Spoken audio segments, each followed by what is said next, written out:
this, you lose. If you make it, you're in a position to win.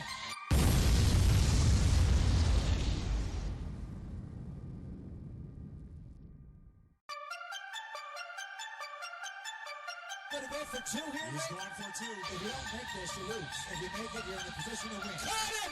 One-handed catch as he goes up and gets it. Gonna go for two here. Go for two here. Caught him! One-handed catch as he goes up and gets it. Gonna go for two here. Okay, we are live. The controversial 97th episode. We had a couple recounts to make sure we had the right situation going on. Math is hard. I think we were a little bit distracted because there's no NFL tonight, but luckily for everyone out there, they can either watch the end of this Purdue game, but the Michigan State Spartans and the Pitt Panthers are about to kick off here in a sec. So we know where my heart stands with that. So if I look distracted at any point, you're going to know why. You are. Yeah. Boys, how you feeling? I know we had kind of a late start here. We haven't really – this might be the first episode that we legitimately didn't talk in a while. So how we doing? How's everyone feeling? Well, I'm still trying to share, so sharing's caring here, so you got to give me a second. I'm doing good, Shane. We can't count. There it is. Okay. Yeah. Anyway, we're going to roll with 97 and just keep piling it on. We skipped episode 13. That's why everything's like this. Lots to talk about tonight. Obviously, we're going to start off with the somber news of John Madden. Everyone that, like our generation, knows John Madden as the video game John Madden. But there was a coach John Madden. There was an announcer John Madden. We're probably old enough to remember John Madden calling Super Bowls with Pat Summerall. Yeah. How did the news hit when you guys when you found out? Go ahead, Kate. You can go first, Galen. It hit home, man. I mean, you guys know how much I've played Madden a lot. He got me into there was two things that got me into playing football, or not playing football, like watching football and like being involved in football and everything. And it was Frank Caliendo making fun of John Madden and watching John Madden do those exact same things that Frank Caliendo said he was doing. That's the comedian, if you know what I'm talking about or not, but how he would describe plays in like the most simplicity for somebody like me who was getting into the sport to really understand it. I enjoyed it. And then to have the video game on top of that, man, it's been it's been like a decade since he's been on TV, really, right? So we really haven't even, he's not even made like any cameos, I feel. Like I really can't even think of the last time that I saw John Madden on TV talking football. So, it sucks that he's gone, but I feel like he was almost gone like 5 years ago, unfortunately. Yeah, how poetic for Fox that they put that special out on Christmas Day for him. Mm-hmm. And it was within 72 hours that he's got, like, they couldn't have asked for like a better send off, I guess, like if there's ever a proper send off, like maybe that was it. Mm-hmm. But while Chad's in the middle of his sharing, this is maybe a question for Kalen because he's going to have a different answer than me, but the first Madden game that you can remember in your mind. Yeah. I could start if you need a second. Well, the first one that really got me going was the one with Vic on the cover, 2004. Like I certainly played a couple years before that, but when you had that glitch code, a cheat code of a quarterback that Michael Vick was, I mean, I played all 30 seasons that you could play in the franchise mode in that thing, and that was like before you were playing online with anybody. So, yeah. That's the first one for me, man, for sure. Chad is absolutely disgusted by the fact that you just said that. First Madden for me would have been 94 in what I think would have been a Sega Genesis. And I could picture him on the front, like he's in the booth, kind of like chatting, kind of something like that. But yeah, pretty with the big iconic headset, right? Like that's what he had there in the booth, right? I know exactly. With the beige kind of shirt and the funky big tie. I got it, man. Yeah, a bunch of moving blocks with a highlight around it, and that's right. That's pretty much was it. Yeah. Yeah, so I'm back now, so I can talk about my John Madden story. Man, I don't know what just happened. There's like 14 technical difficulties happening all at the same time on my end there. Playing John Madden, I think we talked about this. And we actually talked about this last episode. And I talked about how I played the New England Patriots being married because they had gotten in Marion Butts on their team. Yeah. And it was Madden 94, 95, similar to like those guys were just cubes with like tiny little legs running down the field. And for me, it's like John Madden. I used to like my dad was a diehard 49ers fan growing up, and John Madden was Fox. So every Sunday, like that, like it does like that was a voice of my childhood. Like I don't know, a lot of people can say that, but like I remember growing up listening to John Madden, and I'll admit I was a fucking nerd growing up. Some kids, they went out and did things, and they watched cartoons, played action figures. I literally watch football. That's all I've done my whole life. So a guy like John Madden, exactly how you said it, Caitlin, how like he simplified the game as if people may have never watched the game or watching it. So it really brought you in at either a young age or whatever age you first started watching it. When I was 7 and 8 years old, it actually taught me a lot about football and the X's and O's. And I was probably asking questions that most grown adults ask when I was 10 because of John Madden. And then the video game on top of that, that just like took over my life. Like I remember still to this day, like I remember having battles with one of my best friends, like putting the game like literally on easy just to see how high of a score we could get. like the only we would play first to 100. And then like you played little mini games where you like do the running back challenge. Oh, the best. The training camps, they were the best. Yeah. Man.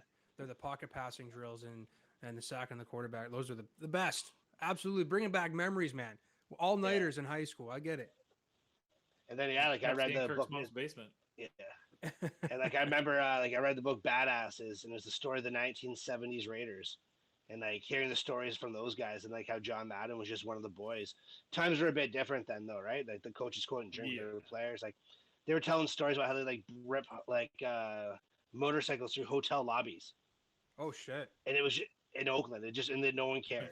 Then when they got moved to LA, then they're in LA, being like down Sunset Strip. And like Madden was like just one of those things like don't ask, don't tell. One of those kind of guys. And I was just one of the boys and the players loved him. So it's a sad way to go. It's a kind of somber way to start our show, but like as long as we remember Madden the way how we all do in the good way, I think that's the right way to do it. Yeah, I think Pete might have just said something in the comments there that probably summarizes a lot of people, which is the boom. Yeah. So thanks for Pete for that. That's a solid poll. But yeah, I mean, it made me think a little bit, and like we have kids now. We're there's younger generation coming up. Who is, if there's one right now, or if it could ever happen, is there somebody that could Don't you be fucking think of it, Kalen. I know what you're gonna say. I'm telling you. Listen, okay. There's two people that come to mind. Okay, one is gonna, and his name is slipping my mind right now, but it's the guy that always says, "Watch out." You know what I'm talking about? He's really big in college football, and he gets the opportunity. Gus Johnson. That's right. He's somebody with just the energy that he brings to the game. I think certainly should be a primetime candidate for covering games on Sunday nights or Monday nights or Thursdays or whatever. Maybe with the Amazon crew. That's just because of his energy. I just love the way that he announces the game. He's going to get everybody involved. But unfortunately, Chad, if we want to go back to simplifying the game and talking about the semantics of how the game is played, listen, he talks a lot, and I know you hate him, but Tony Romo is that guy. He's going to be that guy for at least the next decade on CBS. And I don't know, like his partner in crime there, that's a pretty good team to have to be able to go back and forth. And if I'm going to sit my kid down and trying to learn a sport, it's going to be from a guy who played quarterback for quite a few years, most recent quarterback, I should say, because the other ones, I mean, they definitely have more accolades behind them, but they played an old time kind of game. I don't know. I kind of like Troy Aikman, but it's nice that the Oklahoma Sooners have won a game, so we got some of our old familiar faces back, so that's nice to see. Would you not? I don't know. For me, I'm gonna say Troy Aikman. I think that he would probably be somebody that would be more of a symbol across that. Our kids wouldn't have seen him play quarterback, but they would only know him as an announcer. And if the Madden franchise was to turn something over and become Aikman or Romo, I mean, you're not going to play Romo 2035. I think you might play Aikman 2035. I don't think Chad's playing either. No, not a fucking chance. Chris Collinsworth, man. Yeah. I think a lot of people sleep on that guy. But like simple kind of thing. Madden had boom. That was his thing. if I was to say Chris Collinsworth, we all know what it is. So here's a guy. Yeah. Or He already. I mean, or he pumps his PFF, which you guys, there's a big group, including you two, that absolutely hate it, and I understand why you hate it. But he pumps the shit out of that when he's talking, right? So that's another Just means, yeah. It's not that I hate, I mean, do your product, do your thing, but it has nothing to do with the price of tea in China. And if you want to say what who's does going to win that this even game, mean, Shane? I've never heard that before. Yeah, what it means is it's irrelevant to all of our conversations. We're like, oh, this team's O-line has a PFF grade of 65, yet they rushed for 230 yards and won the game. Like, who gives a shit? Well, it's not often that happens, unfortunately. Yeah, I pulled those stats out of nowhere. Like, none of that was official, by the way. That is not an official slander against PFF. Yeah. I mean, and Colin, you're right. Collinsworth does work. He's a guy who's always positive, right? I mean, you do have announcers that do sometimes come down on teams and they talk negatively about a team. And I feel like it doesn't matter if you had Jacksonville playing the Jets. I think that Collinsworth would go on for 3.5 hours about some positives that each team have. You're right about that. Yeah. Well, like it's interesting to think about. Like I said, it's sad that we're in that kind of like situation that a guy that we kind of grew up with has passed, moved on. But there was no other fitting way to start the show other than with him. So we'll find a way. I had a toboggan. That's why I started our show. Yeah, that a boy. Nice Poured one toboggan. out. Chad was making some bets on Cool Bet before he came on here. He ate some Joe Cool's pizza. This guy was just whoring himself out for. Yeah, I am the NASCAR of this podcast. Yeah. Only turning left. Let's and that's a missed field goal. Thanks, man. Okay, sorry, Chad's behind me. I guess in the game. Let's find a way to transition into the Miami Dolphins here, who they started 1-7. That 1-7, we wrote them off a couple times, and then we kind of like gave them a little bit of CPR, brought them back to life. I've been pretty hard on this left-handed guy that say that no left-handers should be playing quarterback in the NFL.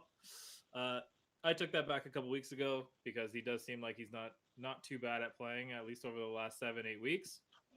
Have you guys realized that they've taken over the 7 seed and right now they control their own destiny down the stretch here?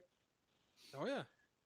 Yeah, they were talking about that during the game that we were watching on Monday night, Shane, and it's crazy to think of how bad they were at the beginning of the season. Like, we were all literally calling for Flores' head. And now I heard today he's in talks to be for Coach of the Year. Well, it has to be at this point. It has to be. So, like, it's just like, it's funny. It's funny how, like, the media can just flip things. And, like, I was listening to the McAfee show, and they were talking about it, and it was Ian Rappaport was on. And he was saying, like, how this guy's, like, they don't think he's going to win it, but they think he actually might become a nominee for how he turned around this team. And it's funny how you go from, like, this guy was on the hot seat, he was out of town, he was getting fired, and now it's like, hey, you might be Coach of the Year. It's wonderful what the schedule will do for you down the stretch, huh? Yeah, no, I saw the Cowboys fans. Here comes the hater.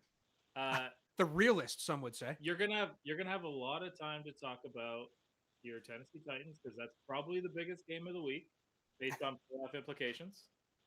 There's going to be a couple other ones that are pretty good, but why don't you just do yourself a favor and say something nice about the Dolphins so you can go ahead and jinx them this weekend? Listen, you know that I've liked the Dolphins for 2 years. I like their defense, and I think their defense is they're leading the league in sacks right now. They're an opportunistic defense, and they get to the quarterback. Unfortunately, will there be a single tear that falls from your eye if Xavier Howard gets an interception? I liked Howard, but I don't think that's going to happen. That's what I'm saying. Unfortunately, I don't think it's going to happen. Unfortunately, they're going to be able to. The way that Tannehill been turning over the ball, are you sure? He didn't turn the ball over last week. That's because they won. Stop it. Listen, the Dolphins have one of the worst offensive lines in the league. Tua has been accurate, but he's also been having to run around for his life. And Tennessee is no slouch when it comes to pass coverage and sacks through pass coverage. You talked about it before. Bud Dupree leads the league in the last 3 years in coverage sacks. He hasn't only got a few with us, but he sure does. I get what you're Bud saying. Dupree right? loves his cover sacks. Yeah, so I mean, I think we're going to be able to eat. I think we got some guys that are on the 19 list, but with the new protocol, hopefully they're going to be back for the game.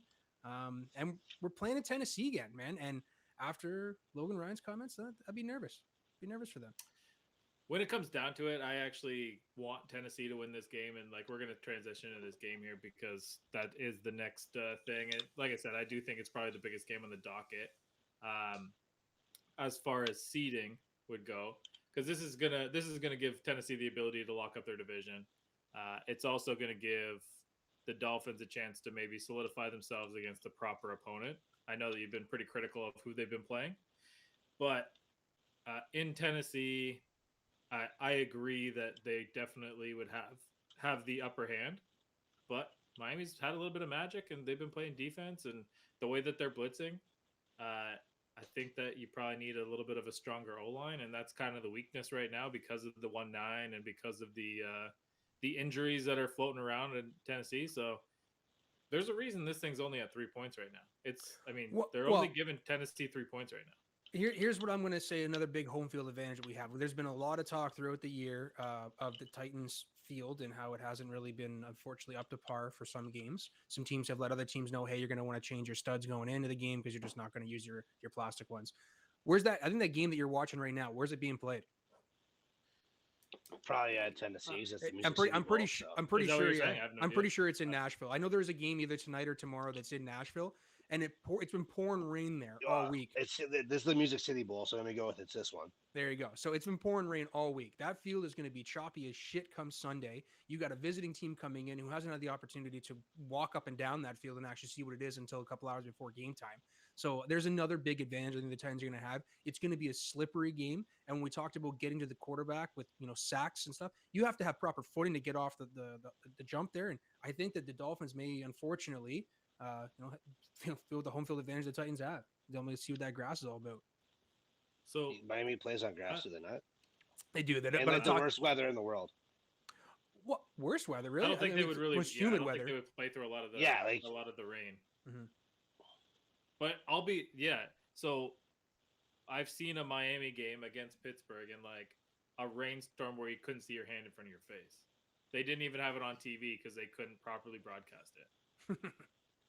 That would have been back in like Roethlisberger's rookie year, so 20 years ago. Yeah, man, it'd be shitty to play it. I wouldn't want to play in that. But that was before HD. Man, it was just one big blur, big raindrop coming across the screen. Yeah, well, look, I'm definitely not writing off Miami here. I think that if there's a team that they have a good defense, they can go on the road. I'm not sure if I would put them ahead of the 49ers. So if the Titans play the way that they play against the 49ers, they should be fine. I would probably take Jimmy G over Tua. Now, you obviously don't want all those turnovers. So if Tua starts turning the ball over, this one could get out of hand. But Chad, give me a devil's advocate because I know that you're not feeling the Titans right now. Or ever, right, Chad? Fuck you, man! I fucking bet on them this year. You shut your fucking hooker mouth over there. Jesus, I took them to win the AFC. Spicy. Yeah. So don't you come at me saying I've been against your Titans this whole season. I do it to get you fired up because you get so mad at the ginger that you are. Outside of that, anything else you want to tackle on? That's it. No, I've honestly written off the Dolphins 45 times this year. After seeing them play last week, and I don't think it's a fair assumption of what's actually going on in Miami. Because like that New Orleans team was absolutely horrendous. There's breaking news. I don't know if you guys have seen this, but Oklahoma beat the worst Oregon team in Oregon history yesterday, and I think one of our friends would like us to know that. Go ahead, Chad. They did win. They did. You know what? It was I actually had Oregon to cover the spread, I had Oklahoma to cover the spread. So that win won me some cash. So I'm not hating it. Yeah, no, and then I just literally think that I think Miami, unfortunately for them, they have to literally play a really good football game to win. I do think Tennessee being at home does have an upper hand. But Miami's pass rush it's good. I don't think your offensive line is anywhere near as bad as what the Saints are, but they literally dictated that whole game, and that poor kid never had a chance. Sorry, Liam. Liam doesn't like it when I crack beers. Why? I can't help myself. We live. That's all we do on this show, Liam, is crack beers. It's my yeah. No, it's my fault. I was really close to the mic. Sorry, Liam. Yeah. No. Look, I think what Chad's saying is valid. I think that the blitzing scheme that the Dolphins run has given a few teams the fits. And when it comes down to it, I'm not sure that I would really want to face the Dolphins right now because you really don't know what shot you're getting. If you're a Titans player and you're looking at their schedule and being like, these guys are dog shit, we're just going to boat race them, you might end up in trouble. But I don't. If I am betting money, I am betting my money on the Titans, and that is obviously because I would prefer the Dolphins to lose. Because at this point, it seems like maybe a wild card is the only chance that Ben Roethlisberger is going to get a third game this year. I do want to say about the Dolphins, though. I've said it before. I love Justin Jefferson's touchdown celebration. I can't remember what it's called. The gritty? Is it the gritty, right? The gritty. The Yeah. gritty. They need to ban that thing. But I love it. But now, second, though, I think the next closest touchdown celebration I love the most is what Jalen Waddle has created with the Penguin Waddle. I think that is the funniest freaking thing ever, man. I'm not looking forward to seeing it this weekend if it does happen, but I do really enjoy it when it does because he's the smallest guy in the field. When the offensive linemen get around him doing it too, it's the funniest looking thing ever. He really is like the offense there, though. I like Waddle. Yeah. I mean, Gesicki, he's an undersized tight end who just lines up in the slot so much anymore. Like he's not even really a tight end anymore. And I think he's a free agent at the end of this year too. So he's playing for a contract. And I mean, he's quietly put up an okay season, but not what we're used to either. Chad, are you ready for some heartbreak here? Uh-oh. Oh, fuck, man. Did he get? So I went. Oh. No. It's not. I'm not even talking about the game. We No, went I thought you were back- talking about something else. went back and we pulled some of the stats from our boy Cliff Kingsbury. Oh, I know. I heard. I I- see that. I saw the rundown. I was like, oh, this is just for me. Yeah, and This like is- these stats go all the way back to the Texas Tech days. So in games 1 through 7 in the college season or the NFL season, he's 42, 20, and 1. Pretty good. In the rest, he is 16 and 33. This week they have the Cowboys. Give me a reason why they can beat the Cowboys. And You're asking that's me why kind they of beat the Cowboys? yeah. That's also. You asked me if Cliff Kingsbury could be a Coach of the Year candidate. I don't believe so. No, I said that on the last night. I think he lost his shot. I don't know, Shane. You always tell me that it's always about going first, right? So he just starts off hot. Isn't that the secret? Yeah, good for him. Yeah, I mean the guy. Yeah, he takes care of his own, gets his contract extension or whatever satisfies his needs at the time. And look, it's probably why the guy's unmarried. He's really good starter. He doesn't know how to finish. How they beat the Cowboys? There's only one way they're going to beat them. It has to go through James Conner. I don't think it's not Kyler Murray. Is he not? I didn't know he wasn't playing. He sat out the last game, so I was just. Was he 1-9 I'm or was just he assuming. injured? No, He was it's injured. it's his Ankle and- heel. Was it heel? You know, after we talked about how great he was, I don't know if you were on that episode. We talked about how great he was, how big he was, and how he got his body in shape. Literally, he missed the next game with an injury. Mm-hmm. Oh, that's a touchdown. That is a No, I touchdown. think- His knee was not down. I think his shin His was knee down, wasn't. but yeah. So you're welcome for not reacting to what I saw, so you could see it live. But The shin was down. how could they possibly beat the Cowboys? It looked like the Cowboys maybe found their groove against Washington. I'm not again, if we're talking about scheduling, whatever. I'm not really thinking that Washington's a premium team, but their defense has been good, and for the Cowboys to hang their hat on 56 points there, that's obviously a big one. I'm not sure that the Cardinals have the firepower right now to be able to keep up with, even if the Cowboys need to score 35. If D-Hop was playing, I think this is a different conversation. They don't have, and I don't think they have any weapons on the outside to compete. And the way they've been getting to the quarterback in Dallas is going to make it tough for Kyler Murray. I like him. He's a fun guy to watch, but unfortunately, when quarterbacks run around in the back, that's when guys who get sacks play their best games.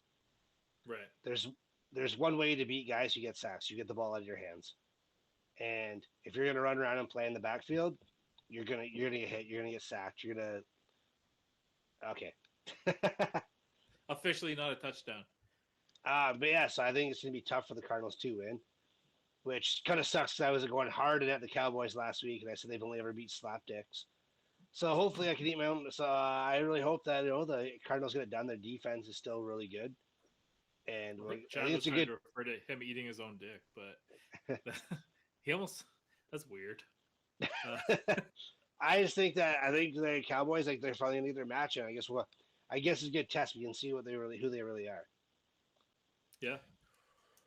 I think like for Arizona to win this game, they got to win the time of possession. Now if for the year they have averaged much more time possession than Dallas has, but that's also been with D-Hop on the field, so they've been able to have these drives continue down the field. But that is what is going to win this game. They're going to have the ball more than the Cowboys because the Cowboys are going to take shots against that weaker secondary. They're going to have fun with it. Mm-hmm. And Buddha is, man, him coming off the line with some of the blitzes that he was rolling out with the last couple of weeks. This year has been awesome to watch that guy evolve. He's always been a great safety, but the way he's playing at the line and blitzing at the line now, it's like he's so instinctive. It's crazy to watch. Very valuable. Yeah. I mean, I don't know. I would back the Cowboys here, but probably the second biggest game, and could be considered the biggest game depending on the result, I suppose. Joe Burrow is going to play Patrick Mahomes. Now, given all the accolades that you've given to Burrow, and the Ravens coordinator says he's not exactly ready to get him his gold jacket yet. It is possible though that this could be a matchup that lines up close to whatever you want. I'm not going to call it Brady Manning because they're nowhere near that, but this could be a next 10 years. These quarterbacks are going head to head for playoff spots and first overall seeds, whatever.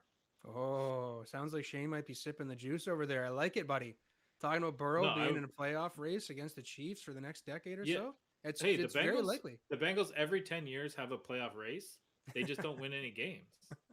It's fun. And it's also funny you mentioned Brady. I don't know if you saw Steve Spagnuolo's comment today. He's the defensive coordinator for the Chiefs who saved his career somehow this year. But last week, as you mentioned, Martindale makes the comment about how they're not ready to give him the gold jacket. So this week, Spagnuolo gets asked, what do you think you've seen in Burrow so far? And he goes, I see a lot of Tom Brady in there. So he obviously got the memo. You don't talk shit about him because he might hang fucking 500 yards on you. So Spagnuolo beat Tom Brady twice. I think there's a little bit of shade. Oh, yeah. You never thought of that. Yeah, that's right. Well, just for anybody out there that's watching that isn't a big NFL fan, there is some college football talk coming. You can rest assured. Yeah, this one's gonna be. Is there any way that the Bengals can slow down Mahomes? Because from what I've seen over the last 8 games, he's really reignited himself, and they're gonna have Kelsey back most likely. Hilaire doesn't have a shoulder anymore, so he's not going to be playing. But it doesn't seem to matter who the running back is there. Any reason to think that the Bengals can even be competitive here? Yeah, I mean, I just think it could be an absolute shootout. They should definitely go down to be like a 40-35 game or something like that. And whoever has the ball last is the one that wins it. I know the defense for the Chiefs has played pretty well, but those Bengals just keep stacking wins. And when they do win, they're incredibly impressive at it. I love watching Burrow and Chase to connect. So he's got that trio he has there of weapons is just insane. And Uzomah is not a very bad tight end to have as an option there as number 1 too. So you've really loved the Bengals recently, and that's fine. And we've agreed to disagree on it. And then you've also talked about quality of wins. So is there a team that the Bengals have beaten that did they beat the Steelers? So impressed? But you've told me time and time again that you think the Steelers suck. So, but you've told me time and time again how good they are. I'm asking you the question. Let me give a quick gander at the Bengals schedule here to make sure. They have 2 wins against the Steelers and 2 wins against the Ravens. Well, that's in a very, very tough division, Shane. That's something to brag about, isn't it? Right? Find me another one. Well, the Broncos. You thought the Broncos were a good team, and they beat them recently, right? Yeah, after their quarterback left on the stretcher. Yeah, that's a quality win, right, Chad? Defense. You consider that a quality win? Yeah. I do. It's not their fault that they roughed up the quarterback. They beat the Vikings Okay. in the first week of the season, went to OT. Okay. Can't And help it. the You can't help a Vikings- schedule, right? So basically, what you're saying is, yeah, I mean, the quality of win only matters if it justifies your argument, not the other way around. I completely understand. I think that this is going to be an absolute fucking beatdown. And anytime the Bengals go in and you think that they have some kind of momentum, they get shit kicked. Enter the example of the Chargers game, whatever. Period. Stop. Let's move on to the Rams and the Ravens. No idea. Can who I the talk Ravens about this quarter- game at all? I didn't even get to fucking speak. I don't know. You just sat there quietly. Well, you guys will give me a fucking word. You can chime in whenever I you might- like, sir. Well, dude, I was actually very excited about this game. Okay, fire away. I'll keep You listening. guys- I'm watching the Michigan State game anyway. I think this is 10-7. actually 2 minutes left. I think this actually is a super fun game to watch out of everything, out of all the games this week. As an offensive guy and as a quarterback guy, I'm pretty fucking pumped. I do think Joe Burrow is an exciting talent. I do think he's gonna have a great career. I'm not gonna fucking sit here and we're not gonna go down that road again for a second time in 5 minutes. But I'm actually really excited to watch these two young guys go out into two defenses where you don't know which team's defense is going to show up. Like, I think we could see that 38-35 style game, 41-38 style game. I don't even know which way it's going to go after.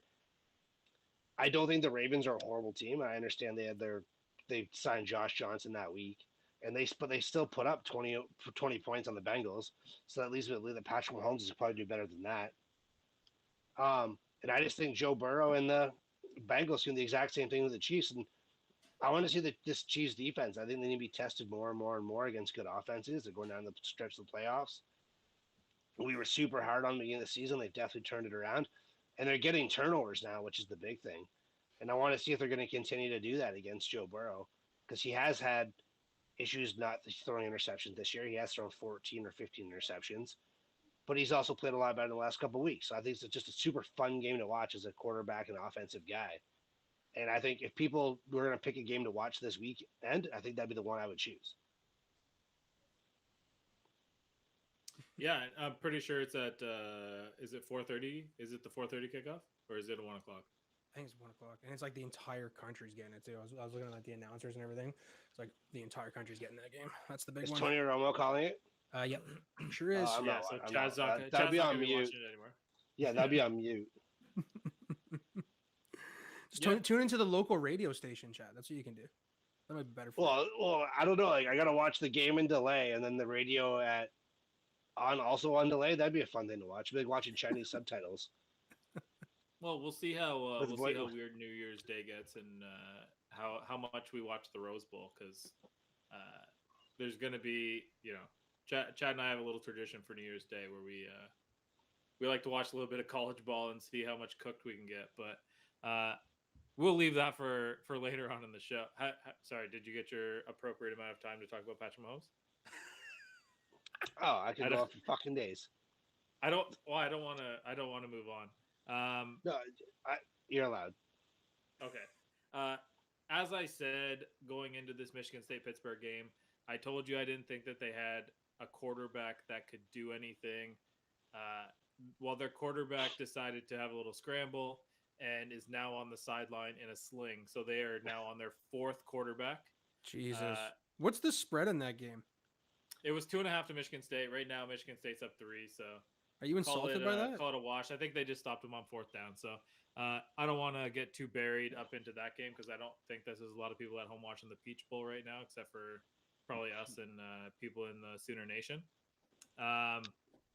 Rams and Ravens. Like I said, I don't know who's playing quarterback for the Ravens. Every time, Hundley got activated today, yeah. so I'm So assuming he's the starter as of right now. Yeah, safe to assume that Lamar Jackson may not touch the field for the rest of the year unless it's a playoff. I don't believe that the Ravens are a playoff team. There was a chance at one point where we thought maybe 3 teams were coming out of that division just based on the way that the schedules were dropping. But the Browns have kind of fallen apart. I'm not sure if the Steel. Well, I don't know. We'll see how things go. This one is going to determine whether the Ravens have a shot or not, and probably whether Lamar Jackson touch a field again this year. Because if they lose to the Rams here, there's virtually no reason to rush him back to play in the finale when they don't have a shot. To me, I would say that the Rams are going to put them away. They don't really have the corners or the pass rush that they've had in the past. And if you give Matt Stafford the time and you can't get the pressure on him, he'll carve you apart. Mm-hmm. Absolutely. I mean, you're right. The Ravens are beat up. They got no team. Everybody's injured. Even with Lamar there, I don't know how well they could play. They have no offensive line, so the guy's gonna be running around for his life the entire game. We are going to see what the Huntley kid if he plays. I mean, we've talked well about him, so this is his time to shine. Take these last 2 games and see what you can make of them. Look, it's the Rams on the road, so you never know what you're getting. But Chad, what do you think? I think Matt Stafford comes out and lights up the world after the week he had last week. He took a lot of grief in the media for his performance, and pretty much they said Detroit Matthew Stafford was back, and I think that's a shot really personal at somebody, especially when he was the only light that Detroit ever had. And I think that he's going to come out. I think he's going to throw the lights out. I think Sean McVay is going to kind of take the training wheels off a little bit. I know they want to keep him safe for the playoffs, but Sean McVay definitely has the ego on him. And everybody knows him as the offensive guru, and I think he's just going to let Stafford throw the lights out and just kind of go from there. And I think they want Odell to get like his confidence is getting better every week and rising. And what better way to do it than him just go off in like week 17 right before the playoffs? Yeah. We'll see how that one goes. I mean, like I said, it seems like it's kind of one-sided. The Rams have a lot to play for because they're, if the Packers happen to slip, then the Rams can get themselves into the 1 seed. A game that probably is flying under the radar, especially with the quarterback situation. Colts and Raiders, we're not going to spend a ton of time. It doesn't look like Carson Wentz is playing. The Colts reached out to Phillip Rivers. There seems to be activated Saturday now with the new rules. Oh, okay. Well, there you go. I didn't even see that. I just assumed because he wore masks on the sideline that he was one of the guys that didn't get the shot. And if he didn't get the shot, then I thought he was going to miss a couple weeks. But 5 days across the board now. Okay, well there you go. Yes, he's allowed to play. It came out, so he's allowed to play.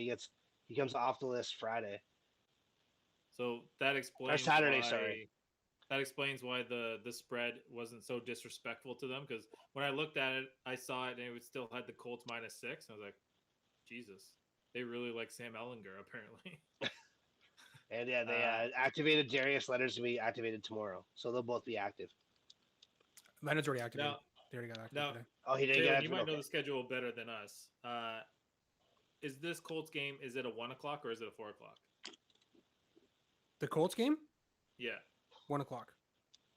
Okay, so it's at the same time. So what I was thinking is if this was for some reason a 4 o'clock start, I think that the Titans are going to have the division wrapped up, and maybe the Colts would feel a little bit like down on themselves, knowing that even a loss isn't knocking them out of the wild card. And I thought the Raiders might sneak one in here, but Jonathan Taylor is a beast, and if Carson Wentz is playing, they're going to get a couple other guys back on defense. No reason to believe that the Colts don't win this one. Yeah. And you're right, Chad. His 5th day is Sunday morning, so he will be playing for sure. I agree. Yeah, that was Ian Rappaport, not me. I'm not that good at breaking news. Hey, we'll accept it. How about Chargers Broncos? I mean, we're kind of just bouncing around some of the games that matter. Broncos look like they're going to start Drew Lock. Chargers are coming off of an absolute embarrassment by the Texans, and I don't know. I think that the Chargers kind of screwed themselves out of the playoffs by losing that game, regardless of whether they win this one or not. But is this one of those things where Herbert can pull up his socks and get this thing together, or was this a defensive problem? I mean, are they going to be okay? They're at home. They play okay at home, don't they? Let's double check that. Well, as long as you put them in a soccer stadium, they'll play okay at home. Yeah. I'm not Drew Lock. I don't know, man. You're never gonna know what you're gonna get out of that guy playing. Yeah, I he's still like a know. box of chocolates. Yeah, typically you still know what you're going to get from Justin Herbert, save for last week was a terrible outing for him against the Texans. But Mhm. you typically know what you're going to get from Justin Herbert. Where it comes down to is how does the Chargers defense want to play? They're one of the shittiest run defenses in the league. So we know that they're going to be able to get run on. Can they cover the pass? That's what it hinges on, I think, this week. Drew Lock's going to go out there. He's going to air it out. He's going to, if he gets the opportunity to throw the ball, he's certainly going to take that opportunity. Hasn't even sitting on the pine. He's going to want to throw it and prove somebody wrong who put him there. Well, he's fighting for a job, right? So he's right. Yeah. At this point, whether it's here or someone else, he needs some good tape. The last thing that guy can do is play safe. Mm-hmm. He just got to air it out and like take chances and more or less, like you said, like he's it's an audition tape is what he's doing. He's not.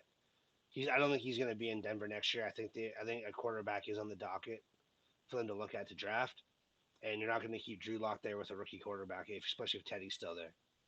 Well, so speaking of that, and I've mentioned a few times that I think that Russell Wilson will end up in Denver. So today, did you mention his quote? Did you hear his quote today? Nope. Unsolicited, he said, Russell Wilson says that the Seahawks sitting at 5-10 entering the home finale versus Detroit. I know for me, I hope it's not my last game in Seattle, but at the same time, I know it won't be my last game in the NFL. It sounds to me like he's somebody, again, who might be on his way out and knows it at this point.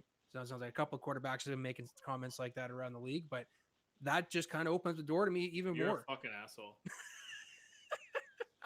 But I think it opens the door even more. And you're right, Drew Lock is playing for a spot. Does the franchise decide to keep him, or do they try and go out elsewhere? And I think that Russell ends up there.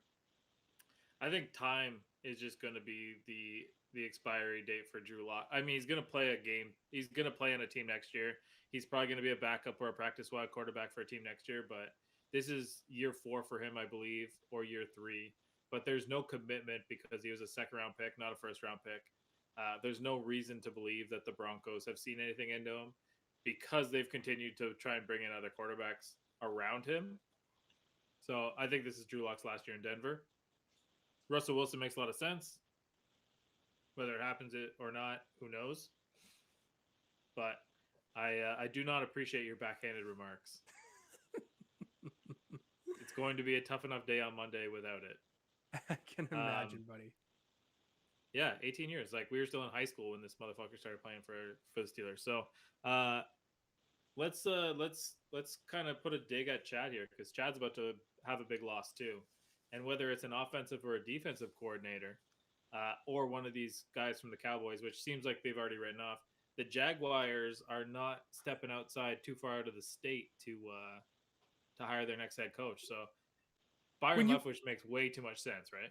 Well, when you said earlier that you're ready for some bad news, Chad, I thought you were about to announce that Leftwich got hired or something. Fuck, that sucks for him. Yeah, well, that's the thing. Like, I think that they can interview now, but they can't officially hire them, even though, I mean, everything leaks.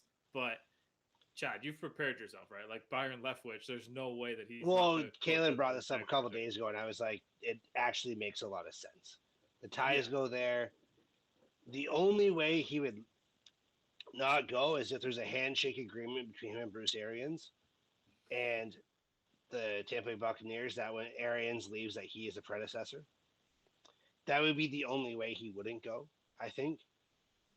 But yeah, I do believe the writing's on the wall, and good for him. Like, that's awesome.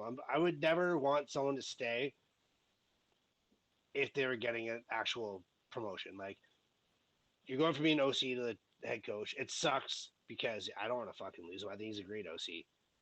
Trevor needs him. But yeah, I'm a huge Trevor Lawrence fan. Everybody knows that. And I think that he can do good things there. Hasn't thrown a touchdown since Halloween, right, Chad? Cool. Well, he needs. When was the last time Derrick Henry had a touchdown? 5 weeks Halloween, ago. Right? Yeah, go fuck yourself. Jeez. Chad is spicy today. Yeah, don't come at Trevor Lawrence. You know I'm sensitive about that guy. No, and I think that it's the right move for him, realistically. Like I said, it makes a lot of sense. I said that earlier this week when we brought it up in our group chat. Sad to see him go 100%, but I get it. You don't get into coaching to be a coordinator just forever, right? Like, he kind of got fast tracked up the ranks, and it's for a reason. So I'm glad that he's going to get his chance if he does go. Wish him the best Oh, of luck, boy. but I never want him to beat us. Chad, are you watching the state game right now?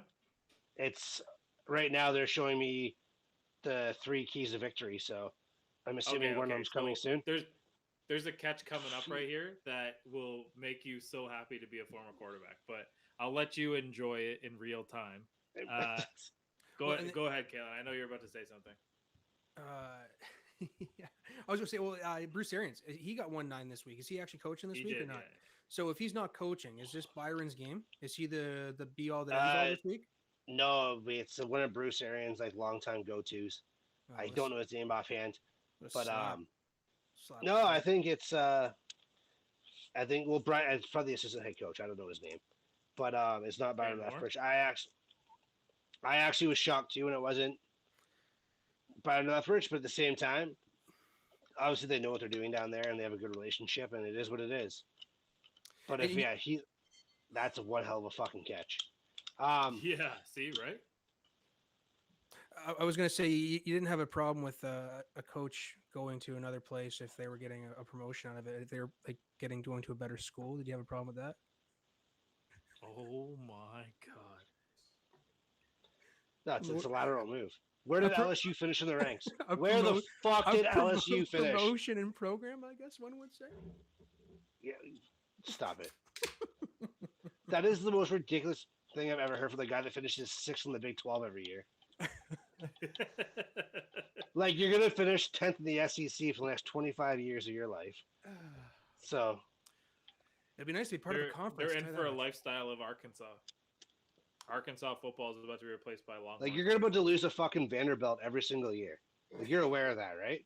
Oh, God. I don't think that's going to happen, Chad. Yeah, you say that not now. Likely to happen. Now, the only other serious candidate that the Jags seem to be on is Doug Peterson. But at this point, again, I'll go back to what I said. Unless Byron Leftwich doesn't want the job, there's absolutely no way that he's not the head coach of the Jaguars based on tie-ins alone. I know that it was a different ownership group when he played there, but this guy was a first-round pick of the team. He played some pretty decent quarterback. I believe he won some playoff games for them. I think 2. Unfortunately, got chased out of town. Yeah, for David Garrard, which is a household name. And look, it has to be him, and it sucks for Chad because you're losing probably the top coordinator in the entire league. But fortunate, you still got Tom Brady. So really, really quick, and then we're going to transition into college here. Is this the last Aaron Rodgers Packers game against the Vikings? No. He's back in the Packers next year? I agree. I think so, yeah. There's no way you can get rid of him. The NFC, like you mentioned, is just too top. Back-to-back MVP based on the favorites right now. I want to get to that conversation off camera because there's no way we can say anything politically correct on camera about that. But I do think he's going to get hosed on the MVP award because, sports writers are always so. That's all we'll say. Thumbs up. You shut your mouth when you're talking to me, Chad. We got money on this. But no, I think Aaron Rodgers will be back. There's no way they can let him go. I think they all realize Jordan Love is not the guy. And if you're going to stay competitive, as Kalen said, the NFC is so top heavy. You can't let that just walk away. You're right there. Unless you're bringing in, if Deshaun Watson can play, sure, maybe. I don't know if you can, but if you can, outside of him and Russell Wilson, what other free agent quarterback can you bring in that's going to be to set you up like Aaron Rodgers can? None. If he walks, it's Jordan Love for sure. Well, and that's okay. You said you realize that Jordan Love's not the guy. What if Jordan Love is actually a really good backup quarterback that they're paying pennies to right now? But why the hell would you let a guy like Aaron Rodgers get away? It doesn't. How much talent does Jordan Love actually have to have for the franchise to justify letting Aaron Rodgers walk? He could be. It comes down to dollars and cents. Yeah, it comes down to and the way that the executives and everything was handled in the off. they made Aaron Rodgers sit behind Favre for 3 years, and now I'm not I'm not willing to go on record to say that Jordan Love is better than Aaron Rodgers to sit behind Aaron Rodgers for 3 years the way that he did against Favre, but it's just the way things have been trending. I agree. I don't think that he's out of there either. There's been rumors that Aaron Rodgers maybe wants to play for Mike Tomlin because they have a weird relationship, but that's not something that I even believe because I told you guys the Steelers only start quarterbacks that they've drafted. But look, they're not going to say no to him. I think it's a pipe dream at this point. And for the NFC North fans that want Aaron Rodgers to move on, you're probably going to be disappointed. Well, I mean, part of it also, I think, really comes down to where does Devontae go? Does Devontae Adams stick around? Does he get re-signed? Do they franchise tag him? If they let him walk, there's no way he's gone. I think he's gone either way. I think he's going to be too expensive. Oh yeah, you're right. Franchise tagging is going to be incredibly expensive. I don't think that's really up their alley, and it's going to be difficult to work out a contract talk with them. But if he leaves, like Aaron, why would you stick around? If Randall Cobb, who you fought to get there, isn't going to be your answer. He hasn't played in the last 4 games. He's not getting any younger. Lazard is a decent wide receiver, but he's not Adams. Like you're getting much weaker if you let the guy walk. So we'll see. Yeah, but Aaron Rodgers also loves Aaron Rodgers, and he would love to say it was me by myself and no one else. Yeah, and look, I think heading into the year that Brady left for the Bucs, I don't think there'd be a lot of people out there who would said, yeah, you know what, Tom Brady's going to leave New England, even though like the rumors were out there. So anything could happen, and we'll continue to monitor that situation. But there is a possibility that this Packers and Vikings game, this could be the last time that Aaron Rodgers faces him in a Packers uniform. Clearly, he's going to play somewhere else. He did say that he would retire. It doesn't really matter. We're going to worry about the other quarterback that's retiring on Monday because they're playing on Monday. Let's go into a little bit of college playoff. Now, we've had Alabama and Cincinnati on our minds for a while. I think everyone is in agreement that the bet is behind Alabama. But I'm gonna go on record here and tell you that Cincinnati's gonna cover the 13.5 points. This game is gonna be significantly closer than we want it to be, or that we expect it to be, or that the committee thinks it would be when they pick this game. I think Alabama wins, but they're gonna win close. Agree or disagree? Why? So I can give you the 2 corners in Cincinnati are 2 of the big reasons why I'm going to say they can keep it close. Desmond Ritter's obviously the other one. Mm-hmm. And the one big thing, and I think people always forget this one thing, is the psychological edge that like Cincinnati literally has nothing to lose. Right. No one expects them to do anything tomorrow or on New Year's Eve. Like I said, it's tomorrow. Nobody wants them to win. Everybody thinks they don't deserve to be there. And they're literally going to use that to their advantage. I've been on teams that are underdogs. For you show out. It's that simple. And I hope for TV's sake they can stay in the game. I think they can definitely keep it close. My only fear would be, and this is from pure experience, Alabama has more dogs. At what point, if the wheels start to fall off, do they fall off completely? I've seen really good teams keep up with other good teams till the end of the game. And when one bad thing happens, and then it's like the fucking lights are down in Georgia, and it's over. And that's really my only fear. But I think the 2 corners in Cincy can really stop or contain, I should say, Bryce Young and the Alabama receivers. That's probably the best corner tandem they're going to face all year. Yeah, and like the best comparison that I can draw, and like this, it will literally dictate the entire game, is if you are a road team in the NHL playoffs, they tell you to survive the first 10 minutes of the first period and get the momentum and get the puck back on your side. That's what Cincinnati needs to do. Cincinnati needs to find a way to control the first 8, 9, 10 minutes of the first quarter, make it so that they're not playing from behind and they're not getting hammered. And if they're down 14-0 within the first 10 minutes, it's over. Like, we'll call it right now. But if they can be down 3-0, if they could somehow find a way to score on an extended opening drive, if they get the ball first, I think, like I said, I don't believe that Cincinnati is going to beat Alabama, but I think that this game is going to be far better than we think it's going to be, and people might see a better caliber of NFL quarterback in Desmond Ridder than we're expecting. And as Chad mentioned, both those corners are going to be day one draft picks in the NFL. And Chad says nobody wants the Bearcats to win. I'm cheering for the Bearcats this week. And my nephew went to Cincinnati, so I'm in their corner. Yeah, but when he says nobody, he means the people that are making the decisions and the television network. Yeah, the networks and who's hosting the national championship game this year. Is it in? I have no idea where it is, but it's generally somewhere in the South. So you're going to imagine it's either at Cowboy Stadium or one of the Mercedes-Benz domes, the Super Domes, either Atlanta or the Peach is right now. So that's in Atlanta. Yeah, right now, yeah. So yeah, I mean, it wouldn't surprise me, but if you think about it, the Cincinnati Bearcats and the Alabama Crimson Tide are going to draw different volumes of crowd. I don't think there's a lot of people from Cincinnati traveling down to New Orleans.